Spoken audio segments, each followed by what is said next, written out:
All right, let's get right into it. The idea of an AI picking military targets, it sounds like something straight out of a movie, right? Well, it's not. It is happening right now, and it's completely changing the face of modern warfare.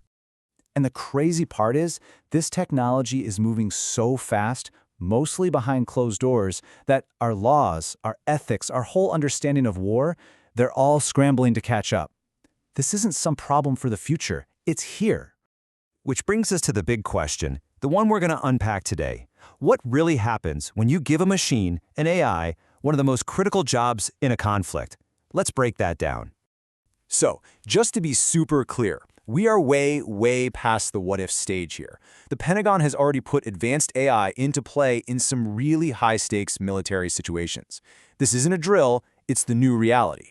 And look, this isn't just some rumor or speculation. This is from the Wall Street Journal, confirming it. AI is actively being used to find and prioritize targets in the real world. And we've got specific examples to talk about. These AI systems were reportedly a key part of the operation to capture President Maduro in Venezuela. They were also used to pinpoint thousands of targets in the conflict with Iran, just by spotting patterns in satellite photos and listening in on communications. I mean, these aren't small side projects. This is front and center stuff in major world events. But here's what you've really got to understand. The AI we're talking about here, it is nothing like the ChatGPT you might mess around with. This is a completely different beast, a whole other level of machine intelligence. So at the center of all this is a system called Maven. It's built by the data giant Palantir, and for a while it was running on a custom version of the AI model Claude. Its entire job is to dig through absolute mountains of classified intelligence. And when I say mountains, I mean it. To give you an idea of the scale we're talking about, the Maven system is pulling data from 179 different sources. Think satellite feeds, electronic surveillance, and in one case, even hacked traffic cameras in Tehran to see who is going where and when. So yeah, this is a world away from the AI you and I use. The public stuff is general purpose, sharing its brainpower with millions of us.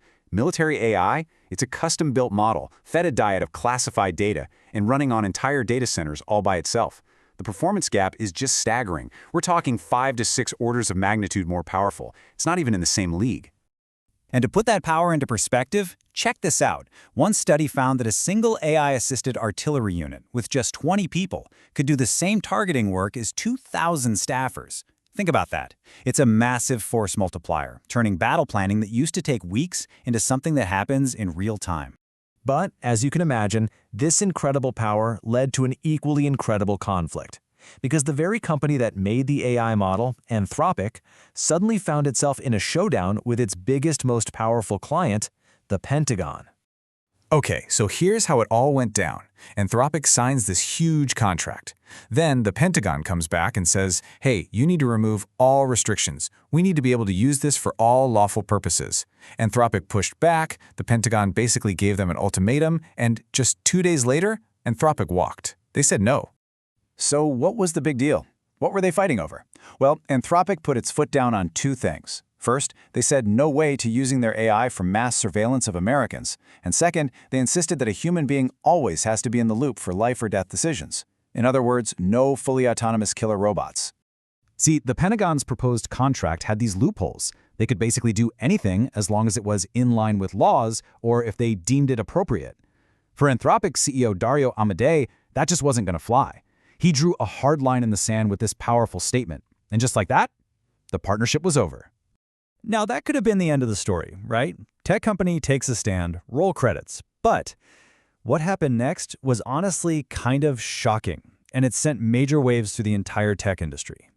Mere hours, not days, hours after Anthropic said no, Sam Altman announced that his company OpenAI would step right in and take the deal. It was a stunning move, especially for a company that started as a nonprofit that was supposed to be all about the good of humanity. A move like that, well, it doesn't just go unnoticed. The backlash from the public was fast and it was fierce. The hashtag #QuitGPT just exploded online. One Instagram post about the whole thing got over 36 million views, and organizers figure about 2.5 million people actually did something, like canceling their subscriptions or just spreading the word.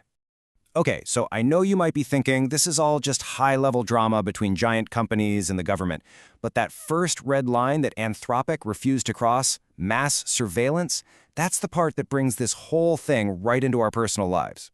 See, the surveillance part of this deal was all about pointing this military-grade AI at data on regular Americans, data that's bought and sold legally by these companies called data brokers. We're talking about your phone's location history, your web browsing habits, even your financial information.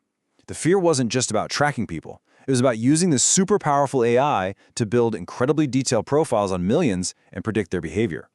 So what can any of us really do about this? Well, the most direct thing is to try and scrub your personal info from those data broker websites. You can do it yourself, or there are services that help. But the bigger fight, really, is to push for new laws that can actually keep up with this tech, to put some rules around how our data gets collected and how these AIs get used. And honestly, just making more people aware of what's going on is a huge step. And all of this leaves us with one last, really important question. This whole story, from the battlefield to the boardroom, it's a perfect example of technology moving way faster than our ability to govern it.